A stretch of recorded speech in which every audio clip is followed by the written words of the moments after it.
Hola, bienvenidos a esta segunda parte del año, ¿sí? En la que vamos a empezar a trabajar sobre algunas cuestiones que tienen que ver con lo grupal. En principio vamos a intentar definir un poco de qué se trata cuando hablamos de grupo, a qué nos referimos cuando hablamos de grupo, ¿sí? Que tenemos varios criterios como en cuenta, ¿sí? Y lo que tiene que ver con un criterio, interaccional, que tiene que ver con un conjunto de personas que se vinculan entre sí, que tiene que ver con un criterio un poco más intersubjetivo, que es la característica de pertenencia que uno tiene con el grupo, y el criterio que tiene que ver con lo intrasubjetivo, que tiene que ver con esta cuestión de estas personas que componen el grupo, que se identifican con alguna persona en particular o con algún ideal en particular, ¿sí? En su texto Psicología de las Masas y Análisis del Yo, que es un texto de Sigmund Freud, él plantea justamente esta cuestión de cómo la identificación a un líder es lo más importante de la masa, ¿sí? Vamos a diferenciar en principio la masa de lo que llamamos una serie y de lo que vamos a llamar un grupo, ¿sí? Freud dice que dos o más personas que se vinculan entre sí, que mantienen un ideal entre sí, tienen sentimiento de pertenencia grupal, constituyen un grupo, ¿sí? Que es esta definición que tenemos acá, ¿sí? Ahora, ¿cuál es la diferencia con la serie? La serie es un conjunto de personas también, pero que no tienen un objetivo en común, un sentimiento de pertenencia grupal. Es gente que, por ejemplo, comparte un espacio y un tiempo, como esperar el colectivo, pero en realidad todos van a un lugar distinto o todos lo hacen por un objetivo individual y personal, no compartido, ¿sí? Por otro lado tenemos la definición de masa, ¿sí? La masa es esta que se identifica, todos se identifican con un mismo líder, ¿sí? Y hay un dibujo muy típico que tiene que ver con el texto de Freud, en donde él dibuja, ¿sí? Y plantea que lo interesante de la masa es que todos los miembros de la masa se identifican a un líder, ¿sí? Esto puede observarse muy bien en los recitales, por ejemplo, ¿sí? O en las canchas de fútbol, cuando todos corean el mismo canto, o en los recitales cuando el cantante hace algún movimiento y todos los que están allí hacen el mismo movimiento, ¿sí? Todos están identificados a ese líder, pero no hay un sentimiento de comunidad o de pertenencia eh, real entre los demás miembros de la masa, ¿sí? Cosa que sí ocurre en el grupo. En el grupo hay un grado de pertenencia muy importante, hay un grado de vínculo muy importante entre los miembros del grupo, ¿sí? Que se diferencian de otros grupos, ¿sí? Ahora nos vamos a meter con la temática de, recién nombramos, la posición del líder, ¿sí? Un grupo siempre tiene algún tipo de liderazgo. Vamos a ver fundamentalmente 4 estructuras de liderazgo que vamos a empezar a pensar. 3 vamos a desarrollar bastante bien hoy y una la vamos a dejar para la clase que viene porque es bastante más compleja y abre un montón de posibilidades. Tenemos acá entonces las 4 estructuras básicas de liderazgo, ¿sí?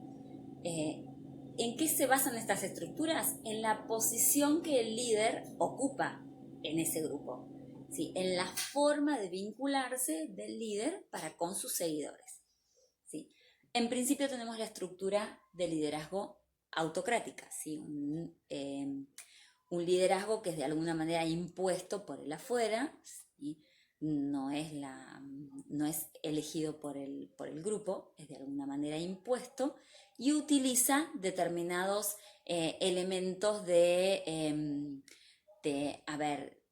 tensión para lograr que los seguidores hagan lo que el líder desea, ¿sí? Pero siempre con una bajada absolutamente vertical, donde los miembros del grupo no tienen demasiadas posibilidades de opinar. Siempre el que de alguna manera sobresale es el líder, ¿sí? Y no hay espacio para que los seguidores se manifiesten en sus individualidades. ¿Sí? Por otro lado, tenemos la estructura de liderazgo paternalista, que es una estructura donde el líder es amable y carismático. Ejerce liderazgo, decide por el grupo, pero decide por el grupo desde un lugar de pastor, ¿sí? Desde un lugar de protección de su rebaño.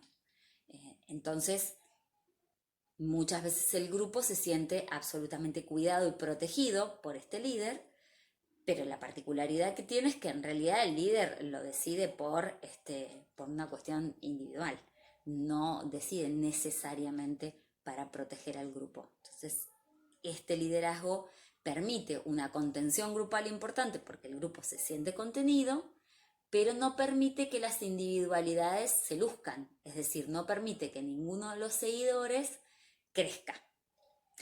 Todo lo contrario, el liderazgo de estructura permisiva, que también se llama liderazgo laissez-faire. La particularidad del liderazgo laissez-faire es que no es liderazgo en absoluto. O sea, el líder no lidera, el líder no decide. Entonces, lo que ocurre es que empuja a sus seguidores a tener que elegir, a tener que decidir. Esto lo que hace es que los miembros del grupo crezcan muchísimo, pero no se sienten contenidos. Entonces hay que llegar como a algún punto de solución de compromiso en este liderazgo laissez-faire para que le pueda proveer a sus miembros algo de protección para que la ansiedad y la angustia no los desborde, ¿sí? La ansiedad y la angustia de no ser dirigidos por nadie, ¿sí? Por lo general los grupos en este punto, primero aparece un nivel de ansiedad muy importante, porque no saben qué hacer, porque nadie les dictamina para dónde ir, hasta que empiezan a surgir liderazgos naturales, ¿sí? Empiezan a surgir aquellos que pueden decidir un poco más o que pueden hacer un poco más. Esto se produce porque el lugar del líder está vacío, ¿sí? Es un líder que decide no liderar. Permite un crecimiento enorme de sus miembros, ¿sí? Porque cada uno de los seguidores puede crecer en su individualidad, pero no genera protección. ¿Sí? Por otro lado, tenemos el liderazgo participativo o la estructura de liderazgo participativa, que es la estructura de liderazgo en donde lo principal es la tarea, lo vamos a trabajar bien la clase que viene, lo principal es la tarea. Entonces, el líder no es un líder fijo, como en las tres estructuras anteriores. No es un líder fijo, sino que el lugar del líder se va movilizando de acuerdo a la tarea que vamos a tener que hacer. ¿Sí? Lo vamos a visualizar bien la vez que viene, pero para que se den una idea, cuando ustedes conforman un grupo para hacer algún tipo de trabajo, por lo general quien avanza más en la cuestión o quien dirige de alguna manera la cuestión, tiene que ver con la persona que más por ahí herramientas tenga en esa situación o que más conocimientos tenga sobre esa temática. Ahora, cuando se trata de hacer otro tipo de actividad, seguramente el líder sea otro, porque lo más interesante en el grupo de estructura participativa es que la tarea, el objetivo, se realice bien. Entonces se selecciona para liderar la tarea a aquella persona que tiene más herramientas. Tienen el texto para poder seguir ahondando sobre esta cuestión de las distintas estructuras de liderazgo y cualquier cosa nos vemos en la clase virtual. Les mando un beso.